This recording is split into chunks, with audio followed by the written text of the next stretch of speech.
Então é Natal, Ano Novo também. Sejam felizes. Blém, blém, blém, blém, blém.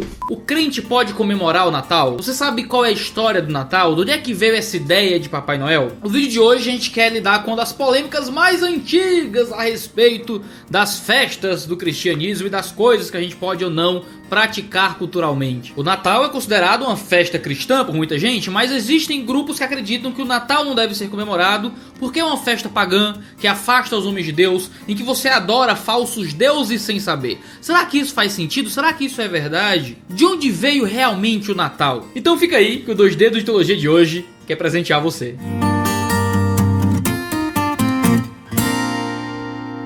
No 26º ano do reinado de César Augusto, um certo grupo de astrólogos e pastores chegavam e batiam na porta da casa de uma pobre família em Nazaré. Havia lá uma jovem com seu filho este que foi presenteado com incenso, com ouro e com mirra. Nascia Jesus de Nazaré e é presenteado pelos chamados magos do Oriente. É até engraçada a história de que Jesus nasceu mais ou menos em 4 a.C., porque contaram errado a primeira vez, aí colocaram como 0 o nascimento de Jesus, foram contando, aí descobriram que na verdade ele não nasceu no 0, ele nasceu 4 anos antes, não dava mais para mudar nada. Então Jesus nasceu 4 anos antes de Cristo. Então Jesus é realmente uma figura bem poderosa. Curiosamente, essa relação entre presentes e o nascimento de Jesus é uma coisa bem antiga no cristianismo e gera polêmica já desde o começo das coisas. Os primeiros cristãos achavam um pouco estranho essas festividades em comemoração ao nascimento da pessoa de Jesus e acabavam não vendo muita diferença entre esse tipo de celebração e a celebração a algum governante pagão. Orígenes, o teólogo alexandrino do século III,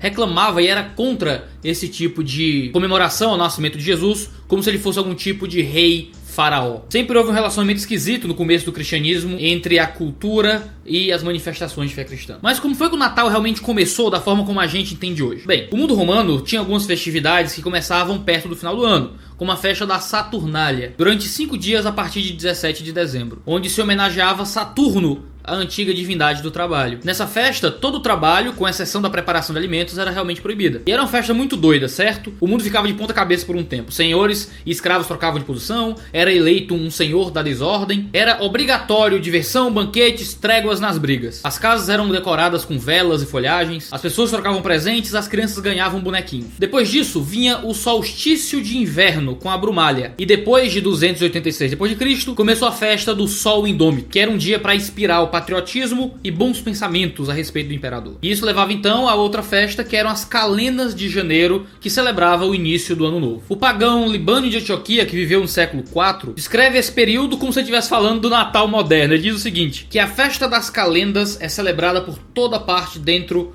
dos limites do Império Romano. O impulso de gastar toma conta de todos. As pessoas são generosas não apenas consigo mesmas, mas também com seus camaradas. Um caudal de presentes jorra por todos os lados. A festa das Calendas proíbe tudo que está ligado ao trabalho e permite aos homens entregar-se à diversão tranquila.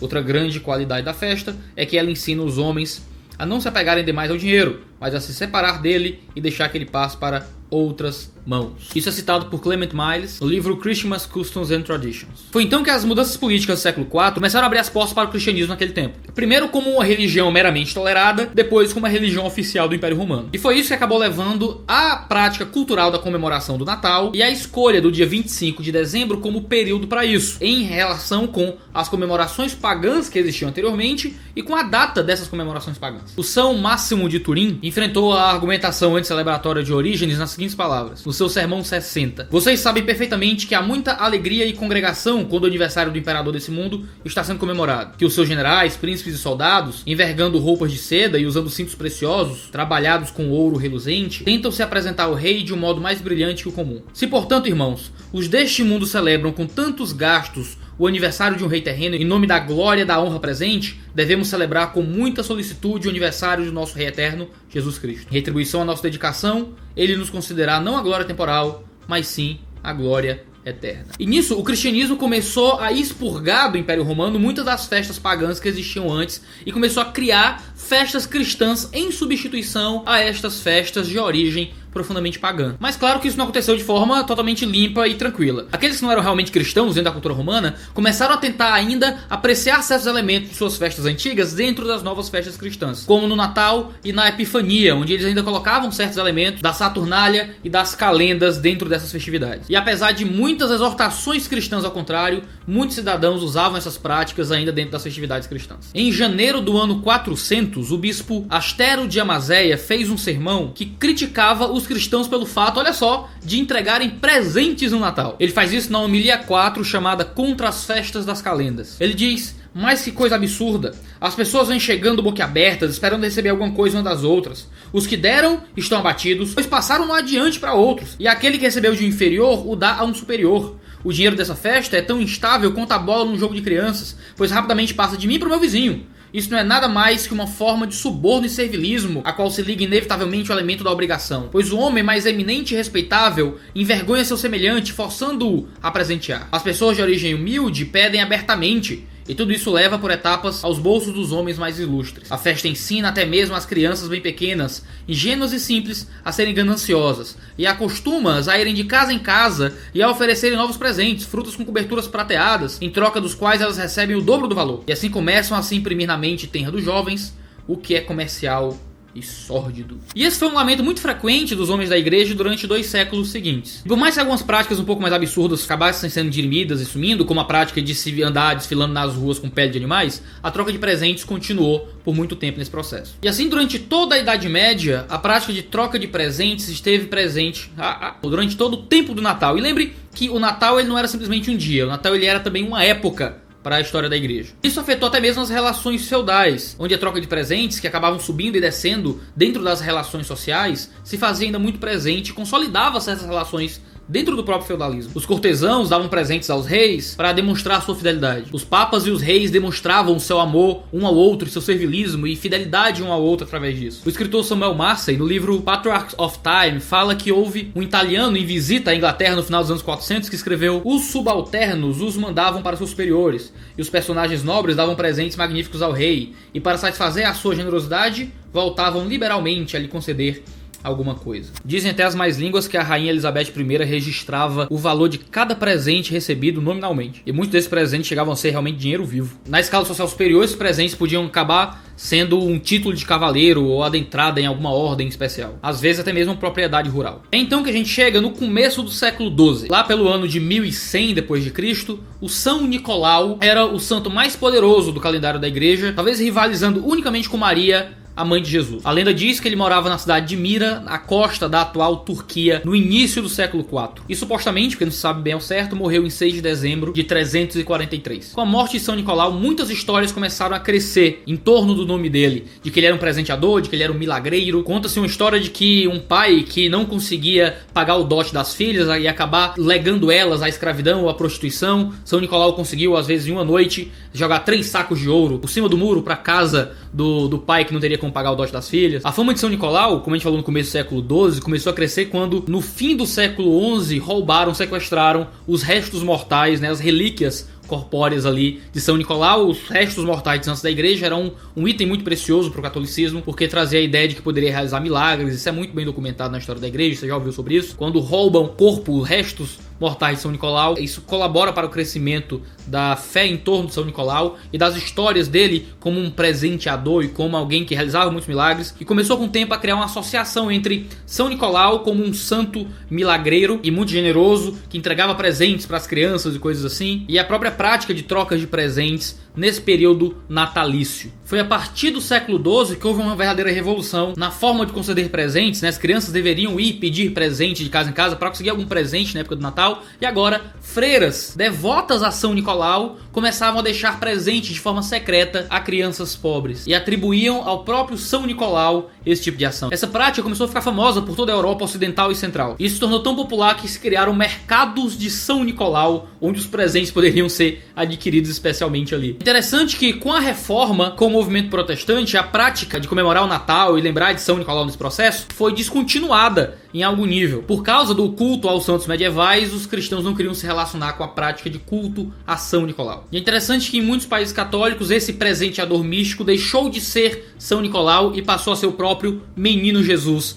nesse processo de tentar continuar com algum nível de prática natalícia, de troca e de entrega de presentes. É interessante que Martinho Lutero tentou no começo uma convivência pacífica entre Menino Jesus e São Nicolau. Em 1532 ele disse o seguinte: é isso o que fazemos quando ensinamos nossas crianças a jejuar e rezar, e a pendurar suas meias para que o Menino Jesus e São Nicolau possam lhes trazer presentes. Mas se não rezam, elas não ganham nada, ou então ganham apenas uma vara e estrume de cavalo. Mas já em 1570 ele começou a ter uma posição um pouco mais descontínua entre a ideia do Papai Noel e de Jesus. E ele chegou a tentar renomear o Natal, tirando a ideia de festa de São Nicolau, uma coisa que lembrasse São Nicolau, e chamar em um nome alemão que eu não vou saber pronunciar, que o Davi vai colocar aí na tela: Christkindlmarkt.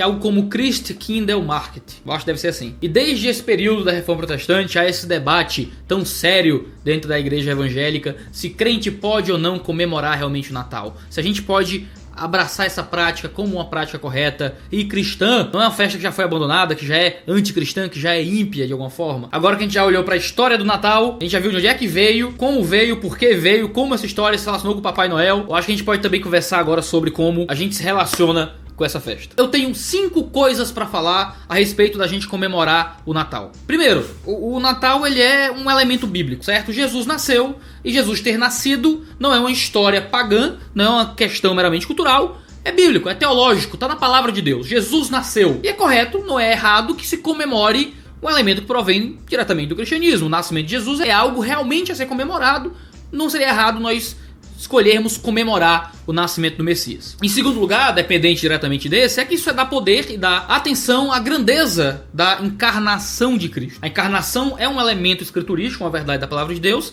e a encarnação também deve ser observada. Existem vários elementos da vida de Jesus e a encarnação é uma delas. Os teólogos bíblicos, Paulo, Tiago, Pedro, chamam a atenção para esse aspecto da encarnacionalidade do Messias. Os evangelhos chamam a atenção para isso. E nós devemos dar atenção também para o fato de Jesus ter encarnado. Ele só morreu porque encarnou. Ele só foi um sacrifício porque encarnou. Na ceia nós comemoramos juntos o Natal, o nascimento de Jesus, por causa do aspecto físico, do pão e do vinho, do corpo e do sangue. Nós estamos comemorando a fisicalidade do Messias que foi entregue na cruz. Isso aconteceu através do processo da encarnação e do nascimento do Messias. Em terceiro lugar, o Natal representa um ambiente de oportunidade evangelística dentro de um período cultural muito importante. Os homens começam a dar mais atenção a elementos religiosos. Os homens que não possuem uma fé e que acabam respeitando este momento natalício como uma prática cultural importante e bonitinha, em que as pessoas estão pensando em coisas melhores e mais elevadas, é uma oportunidade às vezes para falar de coisas relacionadas à fé, em que tem culto de ano novo, tem elementos religiosos que estão mais presentes na vida comum, e isso facilita até mesmo a comunicação do evangelho e daquilo que o evangelho representa. Às vezes a gente encontra tanta barreira para pregar de Cristo, a gente encontra tanta dificuldade para que as pessoas queiram ir num culto, dá tanto trabalho apresentar algo do evangelho. O Natal acaba aparecendo como uma oportunidade ímpar para a gente conseguir ser um comunicador da graça desse Cristo que nasceu aos homens que estão do nosso lado. Em quarto lugar, é um ambiente propício à generosidade, à caridade e à bondade. As pessoas estão mais propícias a ofertar e a doar, até mesmo homens sem Deus, para causas sociais, para presentear crianças pobres e para agir dessa forma. Claro, existe um aspecto de comercialização do Natal que a gente não precisa participar disso se a gente não quiser. Mas há um espaço para bondade no Natal que está cerceando a esfera pública, que isso pode ser usado também para a glória de Deus. E em quinto lugar, ignorar as festividades de Natal é dar poder ao abandono da religião e do cristianismo da esfera pública. A gente vive numa época em que as pessoas tentam tirar da esfera pública e da arena pública tudo aquilo que é religioso. Tentam tirar elementos históricos da cultura que são religiosos, tentam tirar elementos religiosos que são fundantes da civilização, tentam impedir que o homem de Deus, ou qualquer religioso, manifeste algo da sua moralidade interna e religiosa dentro da arena civil. A gente vai tirar até o Natal disso. A gente vai dar poder para as esquerdas, a gente vai dar poder para as direitas libertárias, a gente vai dar poder para aqueles que querem excluir a religião da arena civil e encerrar os cristãos num cativeiro cultural ainda maior. Talvez o Natal seja uma das poucas manifestações puramente religiosas que ainda permeiam a nossa cultura cultura brasileira, ir contra a celebração do Natal, não usar a celebração do Natal, é não usar as oportunidades que Deus nos dá de cuidado, domínio e serviço cultural. Mas não, você tem os seus contra-argumentos com relação à comemoração do Natal. Deixa eu elencar 8 coisas que as pessoas costumam dizer quando são contra a comemoração do Natal. Primeiro, aqui a festa tem uma origem pagã, certo? Eu coloquei aqui que a festa veio em contraste com as festas de comemoração a coisas pagãs no período romano. Mas isto absolutamente não tem significado e relevância. Veja o vídeo aqui no canal sobre música secular, em que a gente argumenta que a origem negativa ou até mesmo pagã de alguma coisa não faz com que aquilo seja necessariamente ruim. A origem de um elemento não atesta necessariamente sobre a moralidade do elemento. Isso é uma falácia genética. E teologicamente isso não se sustenta. Pensa em Gênesis e na criação de vários elementos culturais positivos, como a harpa, como a flauta, como a pecuária, como instrumentos de metal, que provém de homens maus, segundo a descendência de Caim, separados de Deus. Coisas que Deus aprova e até usa no céu, como a harpa, que foi criada por um homem ímpio, e tem harpa nos céus e Deus entrega na mão dos 24 anciãos. A gente desenvolve bem isso no nosso vídeo sobre música secular, você pode conferir aqui no nosso canal. O Natal ter uma origem pagã não importa. E mais, o Natal não tem uma origem pagã. O Natal não é uma continuação de uma festa ímpia. Pelo contrário, o Natal ele é uma nova festa que veio em contraposição a uma festa pagã romana. Ele surge na mesma data, no mesmo período, justamente porque ele quer substituir uma coisa que existia antes. E a gente tem uma leitura cultural muito ruim nesse caso. Imagina que o cristianismo vira a religião oficial do país e as pessoas cancelam o carnaval e criam um grande culto, uma grande festividade, o dia do acampamento, sei lá, o dia do crente, o dia do retiro espiritual, o dia da fé, não sei, durante o período do carnaval, que agora nós somos cristãos e não seguimos mais o carnaval. Essa festa seria uma festa pagã? Não! Ela surgiria justamente em contraposição ao paganismo que lhe seria anterior. Ao invés de agora estarmos nos carnavais, agora estamos nos cultos a Deus. Isso não significa que essa nova festa seria uma festa pagã ou uma continuidade do carnaval. Pelo contrário, seria uma outra festividade em contraposição. O Natal não começou como uma festa pagã. E se tivesse começado, não importaria mais. Porque ela já foi uma festa cristianizada e tratada como uma coisa nova. E é interessante porque tem outros elementos pagãos da nossa cultura, claramente pagãos, que a gente não se importa muito com o fato. A noiva usar véu e grinalda, isso vem do paganismo romano. Os pianos seriam usados em cabarés quando eles surgiram com a reforma ao invés do órgão. E agora igrejas tradicionais usam pianos. A origem dos dias da semana em inglês, né? Dia de Thor, né? Você tem Thursday, é o dia de Thor, Sunday é o dia do Deus Sol, né? E ninguém tá pecando porque vive naquele dia da semana ou chama aquele dia da semana com aquele nome. Em segundo lugar, alguns vão dizer que a festa foi corrompida, o Natal foi corrompido, destruído, agora é só bebedeira, agora é só troca de presentes, é Papai Noel e não Jesus e tal. A corrupção de uma festa com elementos profundamente cristãos não cobra necessariamente uma deixada dessa festa, mas cobra talvez uma redenção dessa festa. Comemorarmos o Natal como o verdadeiro Natal, como um Natal correto, não como um Natal segundo o mundo. Comemorarmos o Natal como um elemento positivo da cultura a ser redimido, não a ser necessariamente rejeitado. A gente tem um vídeo aqui também chamado Os 3 R's do Cristão com a Cultura. E o Natal não é algo mal a ser totalmente excluído, mas é algo que possui elementos positivos, ainda que hajam alguns elementos negativos que tomaram conta do Natal. E esses elementos negativos podem ser rejeitados e os positivos podem ser muito bem recebidos nesse processo de redenção cultural. Em terceiro lugar, muitos argumentam que isso seria um calendário social se sobrepondo ao calendário bíblico e ao calendário religioso. A gente não pode fazer os nossos cultos e a nossa vida como igreja dependente do calendário social à nossa volta. A gente tem que comemorar as festas bíblicas, temos que comemorar esse tipo de coisa. Mas isso é algo que não vem da escritura.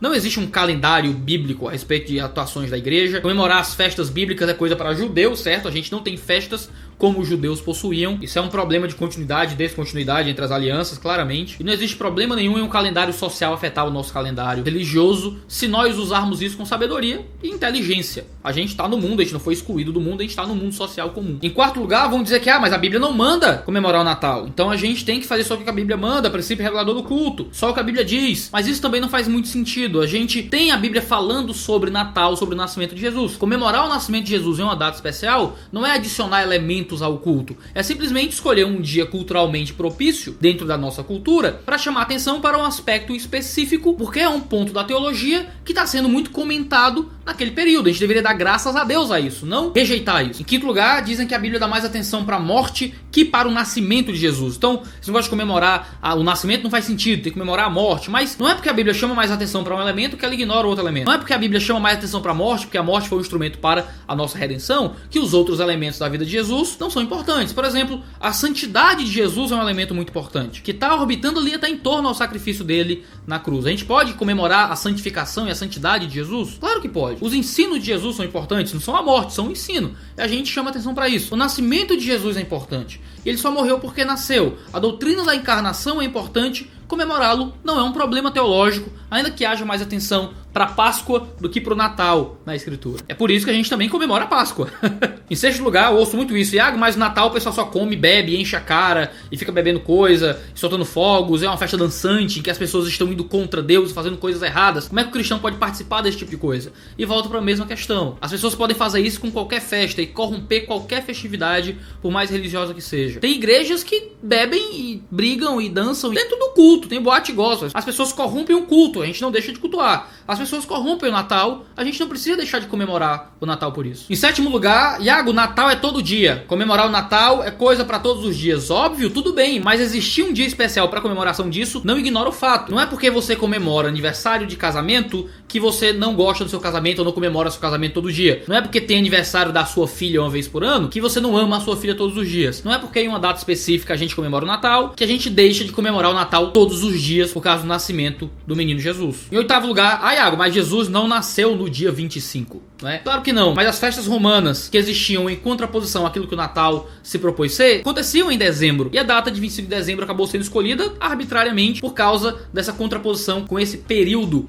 que existia. A gente sabe que Jesus não nasceu dia 25 de dezembro. Um dos argumentos mais famosos para isso é porque os pastores que estavam com ovelhas estavam no pasto. E em dezembro era o inverno, ninguém estava com ovelhas por aí. Então Jesus provavelmente não nasceu em dezembro. Mas isso não importa. É um dia específico escolhido arbitrariamente, de forma óbvia, para comemorar, para representar o nascimento do menino Jesus. Não é o aniversário dele, mas é escolhido para comemorar o aniversário dele. A gente sabe que vários outros elementos culturais não são comemorados exatamente no dia que aconteceram, porque ninguém sabe exatamente o dia que aconteceu. Escolhe-se um dia específico e arbitrário para que se comemore aquilo. Diante disso tudo, só algumas questões gerais, algumas dicas um pouco mais práticas. Iago, Papai Noel. A gente pode comemorar o Natal e falar de Papai Noel, ensinar sobre Papai Noel com meus filhos? Eu acho que essa é uma coisa complicada, porque você está ensinando misticismo para os seus filhos, certo? Você está ensinando coisas que não existem para os seus filhos, que você sabe que não existe. Você está dizendo para o seu filho que vem um velho do Polo Norte entregar presentinhos. Isso é um problema, certo? O que geralmente se faz, e é a dica que eu dou para os pais, é que tratem o São Nicolau, né? Em inglês, o Papai Noel, Santa Claus, né? São Nicolau. Aqui a gente chama de Papai Noel, né? Mas é bom lembrar que esse tal de Papai Noel, esse São Nicolau, foi um personagem histórico, foi um homem santo, que conta-se que era bondoso e dava presente para as criancinhas, e que depois, em homenagem a isso que ele fez, as pessoas começaram a dar presentes para crianças pobres, e que lembrando da bondade dele, a gente distribui presentes hoje. É uma coisa possível de se fazer. Dizer que Papai Noel não existe, talvez não seja a melhor maneira. Talvez seja dizer que o Papai Noel existiu, e que, sei lá, que ele existe em nossos corações. Mas que o Papai Noel, ele foi uma figura histórica que pode ser lembrada como um personagem. A gente tem que lembrar que o Papai Noel, né, o Santa Claus, ele era um cristão, e como cristão ele era teoricamente um servo de Jesus, que seguia Jesus ali no século IV. Então a gente tem que apontar para o Deus desse Papai Noel, não é? E não para o Papai Noel em si. E foi por causa de Jesus que ele entregava presentes. É um jeito de correlacionar as coisas de forma muito melhor. Não é expurgar o senhor Nicolau da história, mas é dar a ele o lugar devido. Em segundo lugar, tem uma história de que enfeites possuem uma origem demoníaca, as árvores ídolos e as cabeças das crianças que eram penduradas nas árvores, que representam as árvores de Natal. Cara, isso é cor de doido, certo? Não existe nada historicamente muito confiável que relacione a árvore de Natal com práticas pagãs, e se houver, who cares? Ninguém se importa, porque ninguém está adorando um falso deus ao enfeitar uma árvore bonitinha e colocar luz na porta de casa. A origem de um elemento cultural não diz tudo sobre o que aquele elemento cultural realmente representa, ainda mais quando a sua origem não é considerada durante a sua prática. Vai ver o nosso vídeo sobre música secular para você entender isso bem direitinho. Em terceiro lugar, é importante talvez notar que os enfeites de Natal sejam corretos e bem apropriados para a sua própria família, se for sua vontade, mas que devem ser observados com cuidado na vida da igreja. Colocar árvore de Natal na igreja, luzezinhas, pregar com gorro de Papai Noel, não sei se é uma boa ideia, dependendo da sua comunidade. Cuidado com a consciência do mais fraco, tem vídeo aqui sobre isso. Não vai arrumar problema e polêmica na igreja por nada. Tu vê se a sua igreja é aberta a isso ou não. Isso depende da consciência de cada um. Na sua casa, aqui em casa eu tô colocando luzinha aqui, eu gosto de luzinha de Natal, eu acho muito legal esse negócio. Na igreja provavelmente a gente não vai fazer isso, por mais que a gente vai fazer um grande culto de Natal. A gente não vai colocar a luzinha no púlpito, acredito eu. Mas colocar, eu acho que eu não tenho problema, não sei se outras pessoas terão. Isso é uma coisa que a comunidade tem que decidir, com leitura, com cuidado, com amor e graça para evitar polêmicas que não fazem sentido. O que é que você acha disso tudo? Você vai dar presente pros seus filhos no Natal? Eles mereceram? Comenta aqui embaixo e fala o que é que você pensa disso. Você discorda completamente? É Natal do demônio? Comenta aí. Vamos manter esse debate aberto e saudável e amoroso nesse Natal maravilhoso do nosso Senhor Jesus Cristo. Muito obrigado por nos acompanhar até aqui. A gente tem vídeo toda segunda-feira, 10 horas da manhã, e às vezes em dias aleatórios também. Se inscreve no nosso canal para você ficar sabendo disso tudo e sempre receber os nossos vídeos em 2dsditologia.com.br. A gente tem blog, tem artigos, tem notícias, tem podcast e várias coisas lá. Muito obrigado por nos acompanhar aqui. Valeu, negada, e tchau, tchau. Então fica aí que o 2Dedos de hoje, ó, é um saco cheio de presente. Ah não tá bom isso não. No 26º ano do Reinaldo,